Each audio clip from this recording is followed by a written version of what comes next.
Good morning and welcome to the Good Builder podcast. Today we've got a really, really special guest, and I've been wanting to speak with this awesome lady for a long while. We got connected through a mutual acquaintance. She's got an amazing story, and she's working with one of the biggest builders in insurance, and we haven't touched this space ever in Australia. So welcome to the couch, the awesome Candace. Thank you How so are much. you?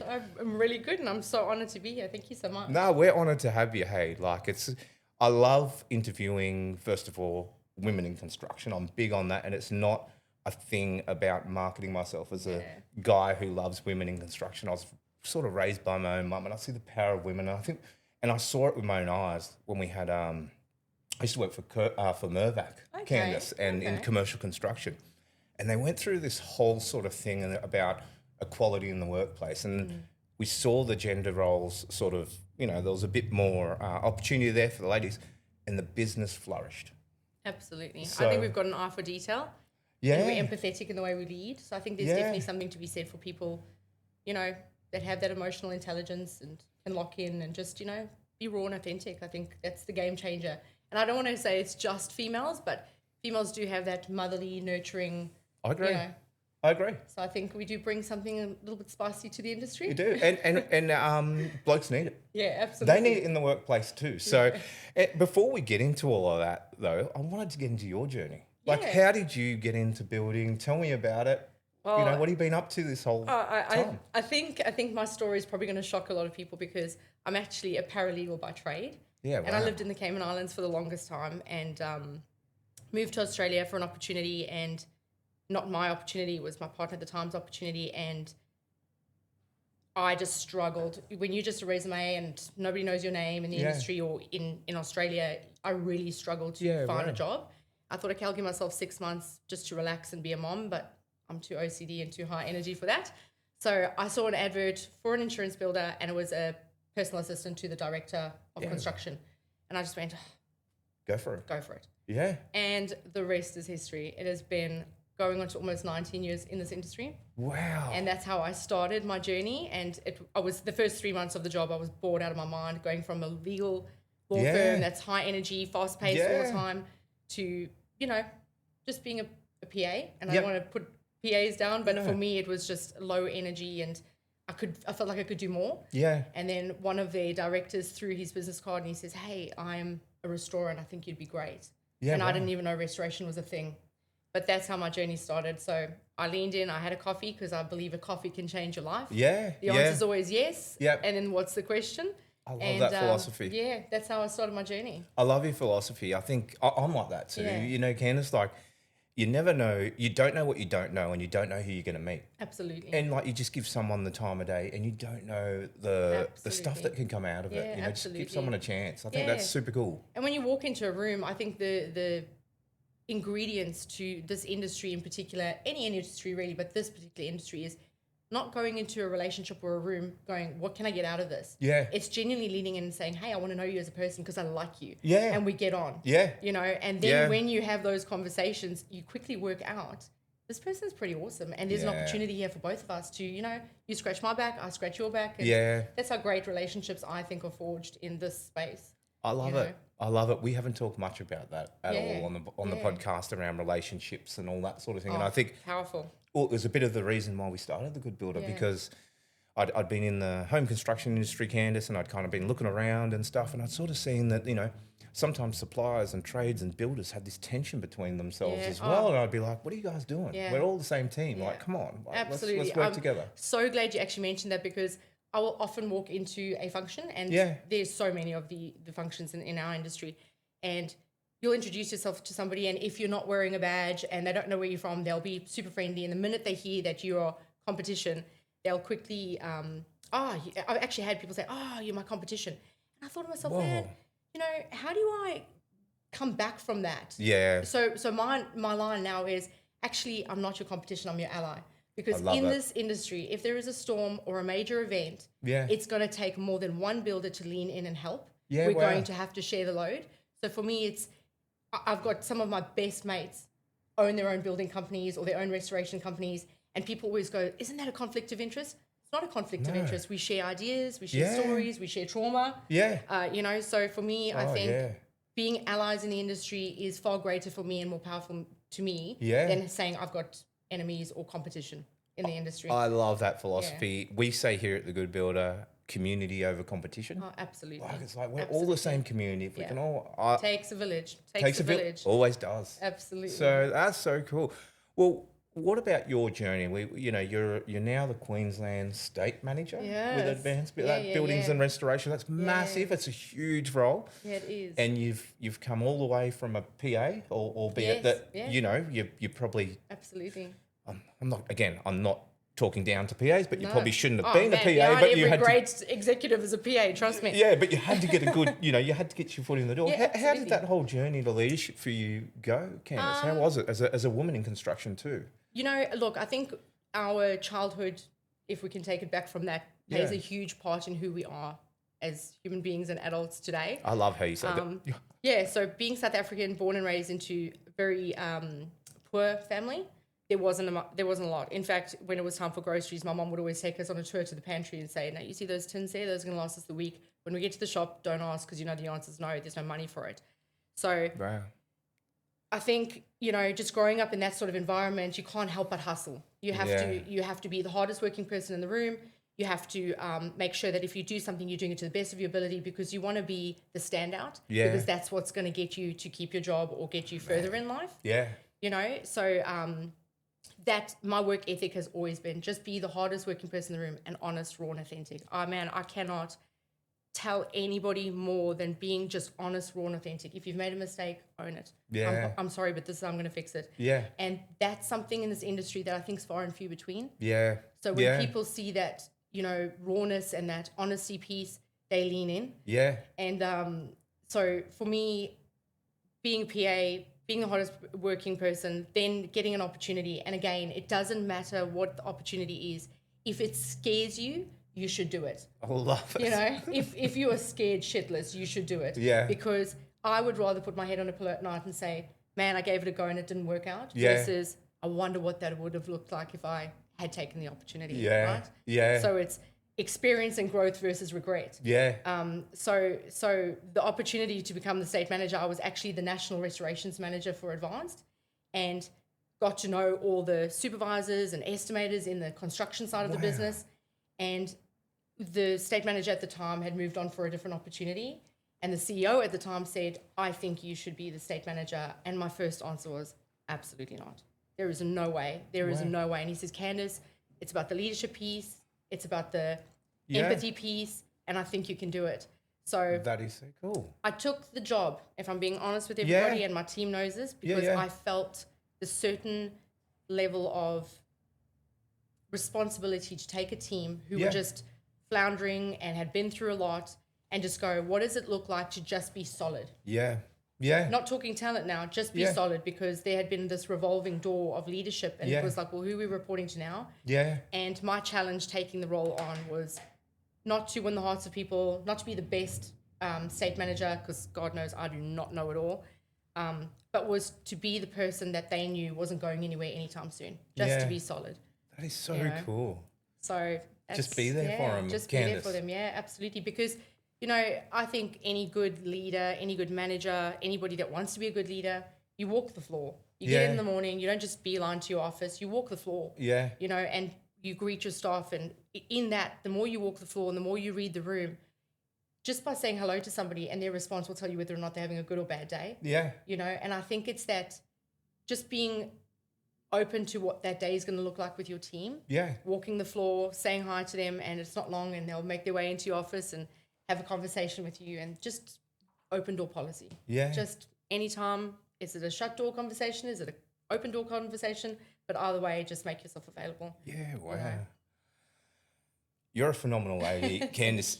Everything you're just saying, I just resonates. It just resonates. There's just so much, even the stuff that you're talking about, your approach to your environment and how you grew up and what it turned you absolutely into. I think, there's a part of that we talk about what makes a good builder, and part of it is those personal traits. Oh, and absolutely. Things that that make you who you are. And I think there's no better quality than humility. Yeah. So if you remember your roots and where you've come from and how you got to where you were, like, you know, I see a lot of people who just, there's this arrogance about them and there's this, and I always say, so what's your story? And then when they tell you your story, you just hear like, man, they really had to hustle to where they got to. And it's such a pity that they chose arrogance over humility. Yeah. Because when you're humble about the way you've started out in life, I think that's when you're impactful and you're powerful to the people who are younger than you coming into this into this industry. You know, just because humility, you just it's a different flex. I think there's nothing more attractive than humility. Yeah, and it's so relatable. Yeah, absolutely. Well, to people probably like you that have that humility in them. So that's your story is actually freaking amazing, and just all the things you say. I think our community, you're gonna love this, guys. Tell us a little bit about the insurance building industry. You are the first person we've ever had talking about the insurance building industry. So well, what a flex. Honestly, it's like I say, it's such an honor, and you know, I hope I'm doing my fellow colleagues proud by even being here, because you know, you're doing amazing. I think this industry is, to sum it up, it is crazy. And I always say there are two types of people in this world. If you're going to be in insurance, you're going to be in insurance. That's one type. Second type, you're nuts, because you're in insurance, you know how stressful it is, and you stay in it, so you don't go anywhere, right? You become an OG, you become the GOAT of insurance. So, I love it. So for me, it's like, you know, it's ever evolving, it's ever changing. The rules are constantly changing. Yeah. So if anybody's extremely structured, extremely disciplined in their day, and they write their to-do list, I'm telling you now, man, this isn't just. It's not for you. We had the December many years ago now, the December storms, and I was still having I was having Christmas lunch with my family, and I got a phone call, and that was it. My entire team were basically bringing in scraps and leftovers from from their dinner table into the office, because we all just started working. So freaking hell. Yeah, so the industry is really, really reactive, you know. Yeah. We go where the storms go. Yep. We've got a lot of storm chasers in the industry. So before the roads have even cleared out, they've got a truck full of gear, and you know, that's not for everybody, not for every builder. Others, you know, the cyclone event, we were asked by a lot of our insureds, will we go? And the answer is always yes, if the volume's there and the need is there. Yeah. But I always say to my team, we hold the space. Yeah. So the first week, you kind of see all the ants on the ground running around. Yeah. That's when we're eating pizza and cracking open a beer, right? And then we go, are we going to be impactful in the space? Yeah. Or is it already saturated with other builder restorers? Okay. And if it is already saturated, then we stay behind and we keep our business as usual clients ticking along. Yeah. And also, when an event happens out of town, whatever, you must remember there's people that have lost their homes, they've lost everything. You know, I'm talking wedding certificates, photos, family heirlooms. You know, we had a family whose kid had just recently passed of cancer, and that room went untouched from the way that kid kicked the slippers off, and then that house flooded. You know, so you're dealing with people's emotions. Very much so, wouldn't it be? Absolutely. And your own. Yeah, and like as you guys as builders, like I must, you know, like it must be hard. Yeah. Because I'm not trying to downplay any of this, Candace, but and this is I'm just trying to be relatable, I guess. Yeah. But I remember I was working commercial property for Mirvac, and the floods of 2013 in Bundaberg. So I was part of Mirvac and Hinkler Central, the shopping centre, went under. So I wasn't the builder. We were the landlord. We were working with builders, but I remember the trauma of all the people that lost their livelihoods, lost their homes. I actually volunteered for a week, and I went to a retirement village, and I was new up in Bundaberg. I was from Sydney, and I thought, I want to get to know, I want to do something for the community. This is, do something, do some work. So I got in there, and I got into a retirement village, and I helped these retirees try to get stuff out of their thing, which needed to be restored. Man, I cried. Yeah, absolutely. It's like I say, everyone's got a story, and we see it on Instagram, podcasts. Everybody talks about it, but when you're on the ground, everyone has a story. Yeah. So I was part of the fire. I lived in Melbourne prior to Brisbane. I was part of the Black Saturday fires, and some of us were the first front line onto the ground before part of the cleanup. And I'm not kidding when I say, probably something that changed my life and made me realize why being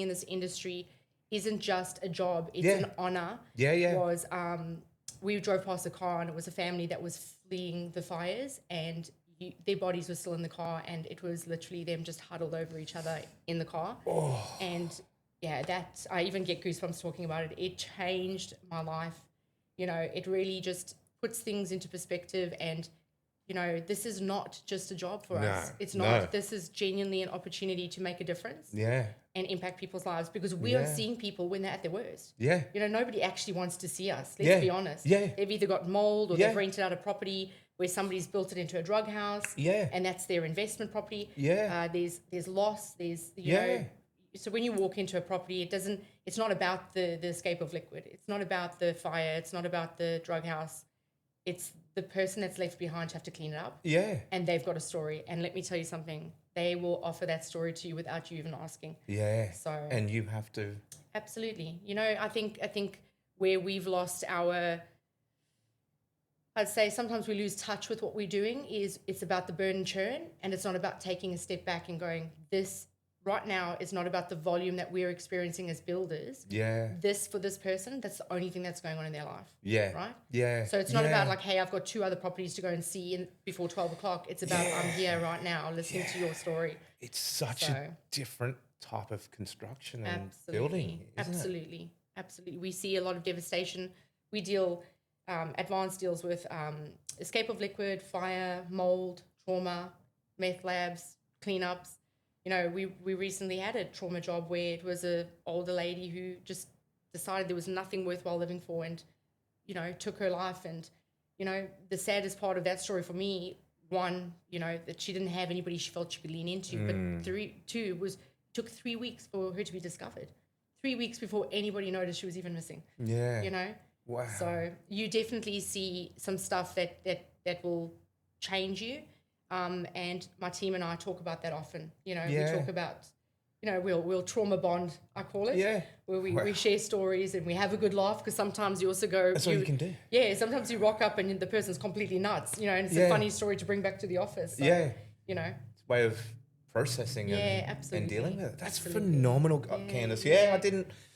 It's kind of not this podcast has got me thrown, but it kind of has in a way, because it's like, you know, we normally talk about the joys of building, that customer experience, and that's what we're usually doing at the Good Builder. But we do want to expose all sides of residential building, and yours is certainly important. So how does your team and that, how do you deal with that sort of situations, like within the team and as a leader? Yeah. How do you open communication?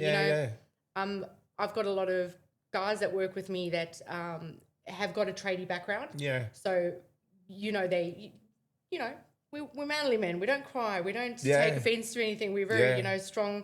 And that was one of the things that when I took over this role that I'm currently in, I really said to them, hitting the reset button, we do not know it all. Yeah. And it is okay, because this is a safe space to say, I don't know it all. Yeah. And guess what happens when we don't know it all? Yeah. We go find out, and then we learn as a team. Yeah. And, you know, we have those open, raw, authentic conversations. We hold each other accountable. Yeah. So I always say to the team, don't confuse my passion for aggression. Because sometimes it's important to get passionate. Yeah. So that the sleeping giants rise up and stand for something. Yep. I love it. Yeah, and I think it's really just about that communication piece, and above all, I'm not just saying this, and I actually said to my team coming on here today, is like, I try my best not to dote over you guys, but I honest to God stand back and I look at my team and I am so proud. Yeah. I genuinely have the most empathetic, passionate, competitive team. That's cool. And we've all got our quirks and we've all got but somehow it just works. It's a blended family and it absolutely works. Yeah. So, but the fact that we work well together and we've got that strong sense of culture. Yeah. For me, it's easy to walk into somebody's office and say, I'm going through a hard time, not at work, in my personal life. Yeah. And we just rally. You know what I mean? Yeah. So it's just that kind of environment. Yeah, yeah. And I think we talk a little bit about culture here on Good Builder, and talk to a few sort of culture coaches or things like that, or leaders in that space. And I think a lot of it, though, comes down to the leader, though, Candice, like you. Yeah.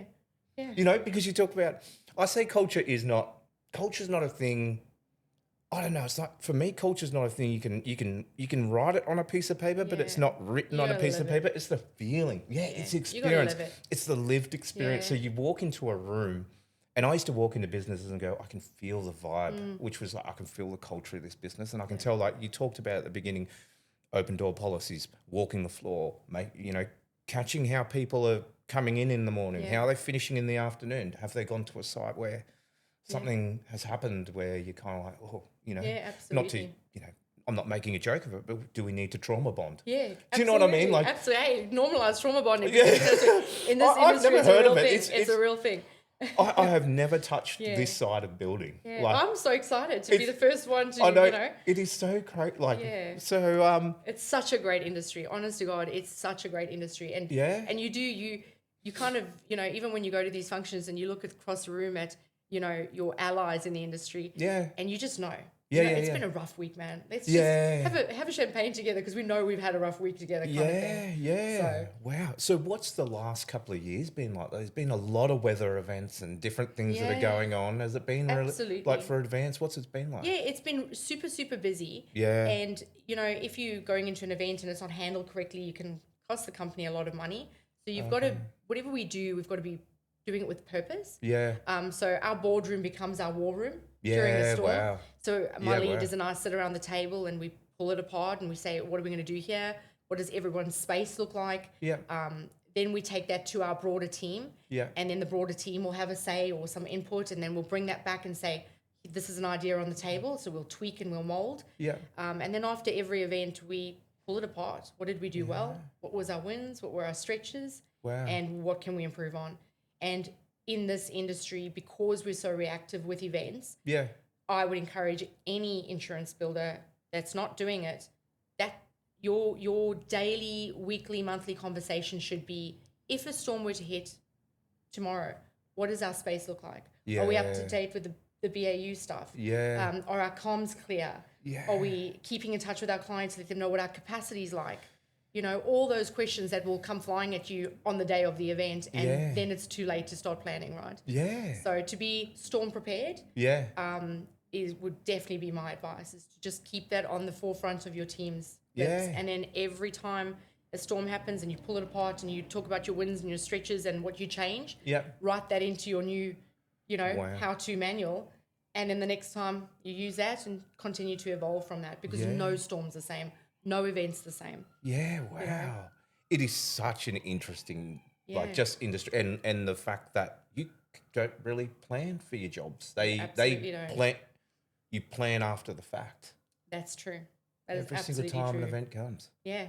Yeah. Well, so how many projects would you have going on at the moment? We got You know what I mean? Like, We got- I'm trying to get so my head in- around how you, as a state manager, and I know you've got, your team and everything, but you could have accident over here and a meth lab over there and an event yeah. over here, and you're like, So All right. so we've got thousands oh, wow. going on. But Really? Yeah, but I think that the secret as well is that we've got a lot of really great trades. And I'm talking Okay. some phenomenal trades that Yeah. we take on the journey with us. So Yep. we'll do trade barbecues. Yep. We're actually supposed to have one this week on Gold Coast and we got rained out. But, Ah. just partner with them and keep communications. If we're getting our KPIs, our key performance indicators pushed down to us, Yep.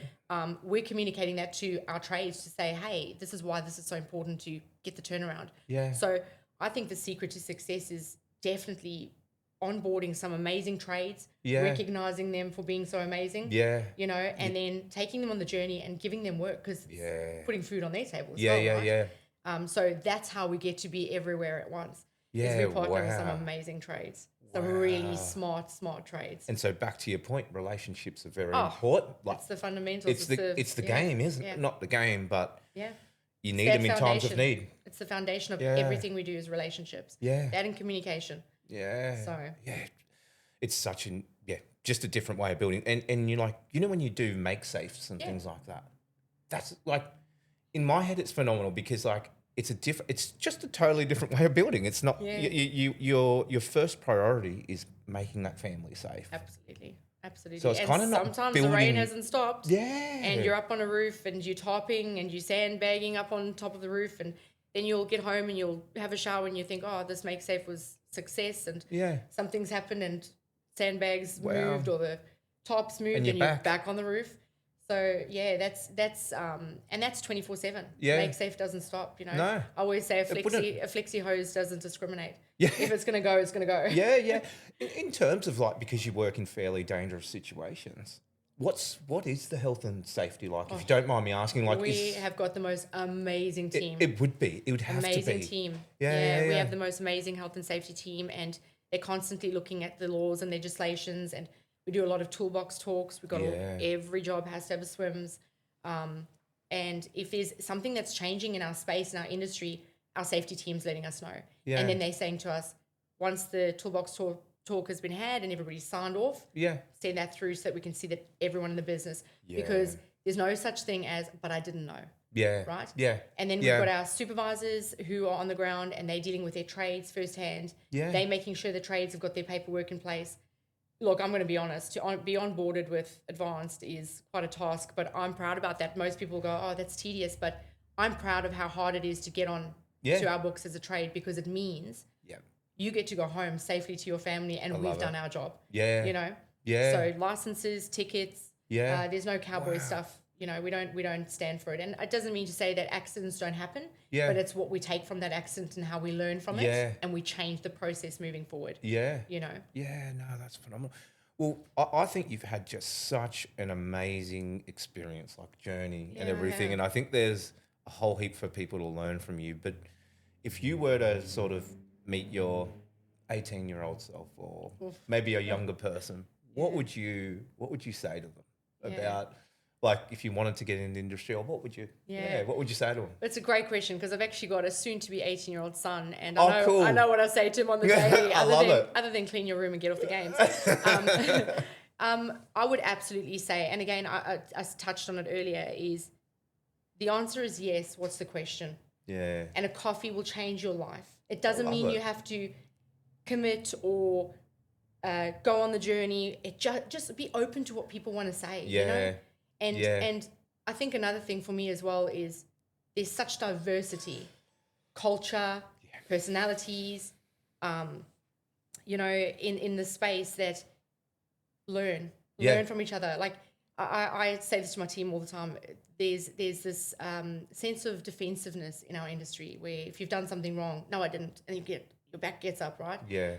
I think when you go in palms up to say, hey, I've made a mistake and this can be a teachable moment. Yeah. I think that's where the growth comes. Yeah. And the humility comes. Yeah. You got to be a little bit. I'm easy to work with comes. Yeah. You know, so if I had to go back and say to my 18-year-old self, I would just say, just be open. Yeah. Just be open and just be a good human being, because being a good human being really does get you into places that, you know, arrogance won't. I think so too. So I think that's so cool. I love that. And if you can make an impact on someone's life, you know, that they remember you for the good stuff and the right reasons, then that's what it's about. Yeah, exactly. You've got to leave something behind, don't you? You're probably one of the first people that I've ever heard sort of say say yes and then ask the question. Oh, yeah. And I've kind of just had that as a philosophy. Disclaimer. Yeah.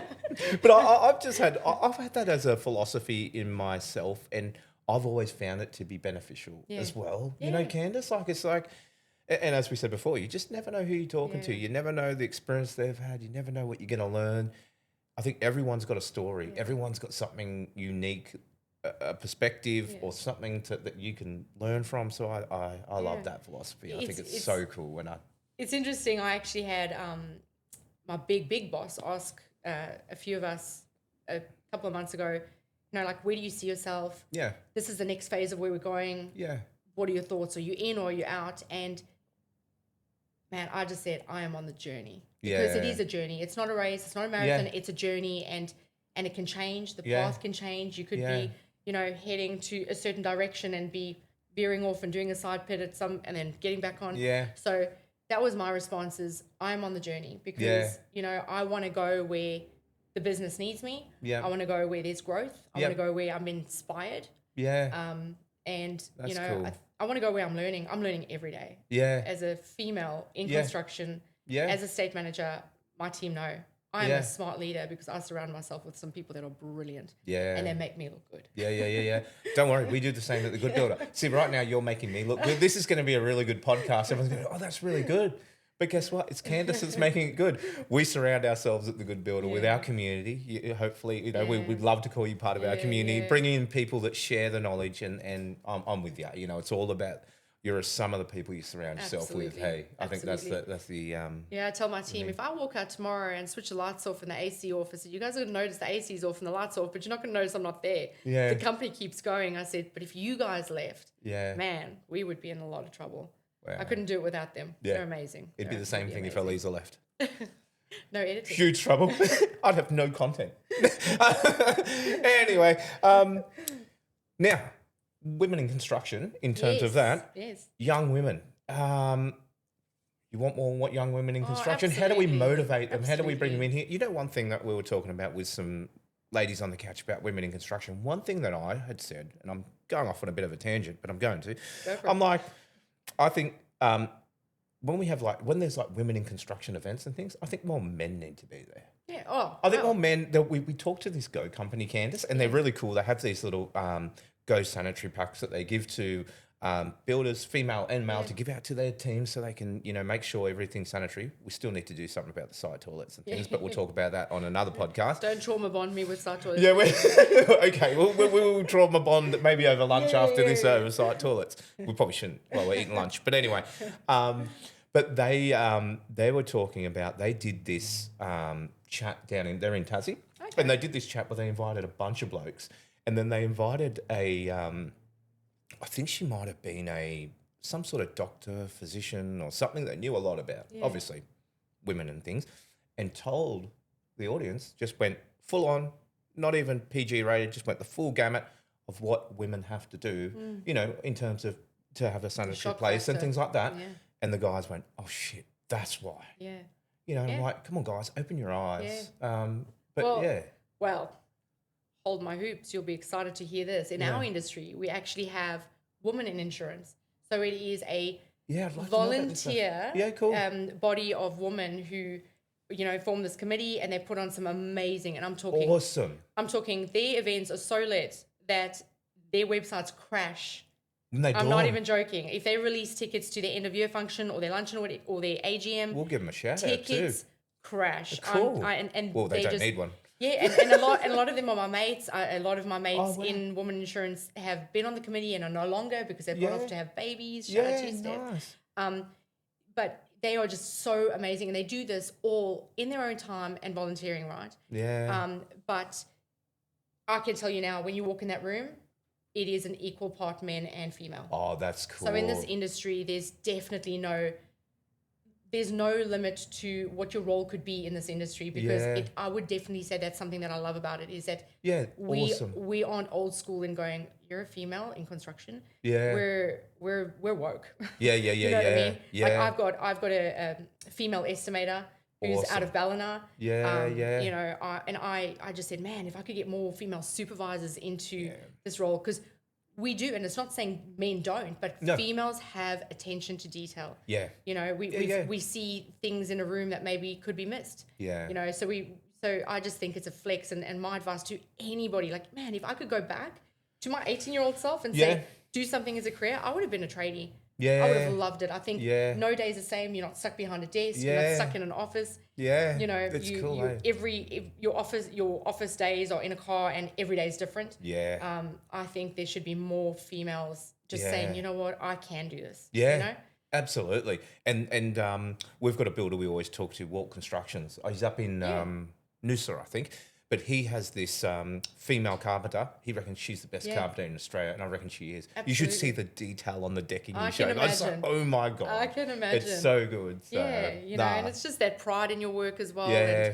And, I think, what I love about my team as well is we've got an equal mix of male and female. Yeah. And we just tease each other. It doesn't matter. Nobody's off the table, right? Yeah. If there's a joke going around, it doesn't matter if you're male or female. We're all paying in on that joke. Yeah. So I think we've got a great mix. We've got a really good mix. And again, I think that comes back to leadership and culture too, Candace. I'm not trying to just blow you up a little bit, but I think it does, because it's also when men feel awkward with women in a team, but it's because of this dynamic and the leader might not be No. doing it the right way. I think that's where it, And I'm it not sort your, of doesn't work. I'm not your everyday state manager. If my team were here paying in on me, they'd tell me straight up, like, I do the HR side of things as well for our team. Yeah. And sometimes I go, man, I need to report myself to HR because, we just have a lot of fun. Yeah. We have a lot of fun. We will probably never have a HR department, will we, Eliza, in the Good Builder, Yeah. because we could not have a HR department in the Good Builder. Anyway, well, more about you, Candice. What is on the cards for Candice? What's the future look like? What are you up to? What do you like doing personally too? Oh, well, I'm massive family orientated. Like I said, I've Cool. got an 18-year-old son. Yep. I've got an 8-year-old son. Yeah. So big gap between the two. So I'm constantly, whatever the phase is, and I longboard with my partner. That's awesome. And my kids, and we go to the pump tracks and we skate, and Wow. my free time really revolves around my kids and my family. That's cool.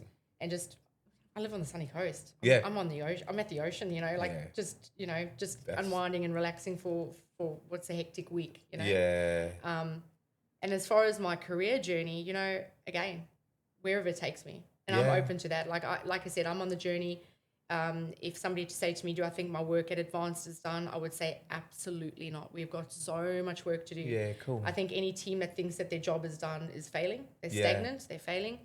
I think we should always be looking at what next, Yeah. who next, how do we tweak this? We've just recently gone onto a new platform as well, so that's mixed Wow. everything up for us, right? Wow. So we're all kind of learning our jobs together at the same time again. Yeah. Trying to familiarize ourselves with that, but I just want to continue on the journey, and I love the team that I currently have. Yeah. I've handpicked, I'd say 99.9% of them. Cool. So they fit the culture, they fit the vibe, and I couldn't think of a better team to do what I'm doing than the team that I've currently got now. Yeah. So Wow.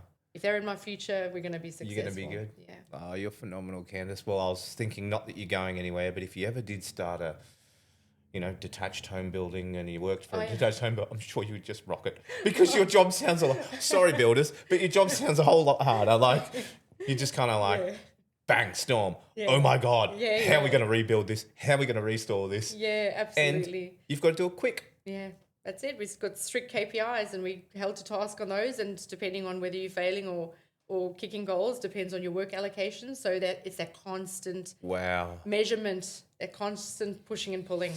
Yeah, as I've never experienced, but I could kind of feel the hecticness of the day to day when Yeah. it'd be almost Yeah. like, as I said, I was never a part of it, but when I went and saw the floods at Bundaberg and the stuff that was happening around there, that the urgency with which things had to happen, and It happens and you're in fast, that. yeah. That's what you're in the thick of And daily. it's the best thing as well, because when you go away for like Crazy. for a storm or something like that, all the builders end up in the local pub at the end of the day, and we're all just like chatting and how's your day going, and sharing stories. So Trauma bonding. Yeah, trauma bonding. That's exactly it. That's it. Oh my goodness. Well, thank you so much for today, Candice. Oh, you have absolutely. been an absolute pleasure. This has been amazing chat. There are so many lessons in there for our community. Well, here's the last question, Candice. We're called the Good Builder here. What do you think makes a good builder? It's a great question. I love this. And I've watched your podcast. I know this question was coming. So Awesome. I think a good builder, what makes a good builder is, I'm going to go back to that humility thing, because it really, really is the foundation. Love it. Surrounding yourself with amazing people, because Yeah. it's a team effort. It is. Community, connecting, and amazing trades. Yeah. Really Yeah. taking your trades on the journey. I think that's what sets you apart Yep. from any other builder, any other Yeah. restorer, is that leaning in and really sharing the load, the Yep. communication piece. I think there's so many little nuggets to all of that, but that's, in my opinion, what makes a really good builder. I love it. I reckon I totally agree. I think that sense of team and having Yeah. the trades as well is a big part that you've talked about. And again, I don't think anyone has mentioned that on the podcast. Yeah, wow. So it's a first. Team and is it's everything. But it's everything. It is everything. You Team can't is build everything. without your trades. Absolutely. So I love it. Absolutely. Well, thank you so much for your time, Candice. You are such an amazing leader. I've learned so much. I think I mentioned that I think I'm going to rewatch this podcast and try and become more like you. And I hope a lot of our community do. You're an amazing asset to the construction industry. Thank you. And it's been a pleasure having you on. Thank you Thank so you so much. much. It's been an absolute honor. I really appreciate it. No worries.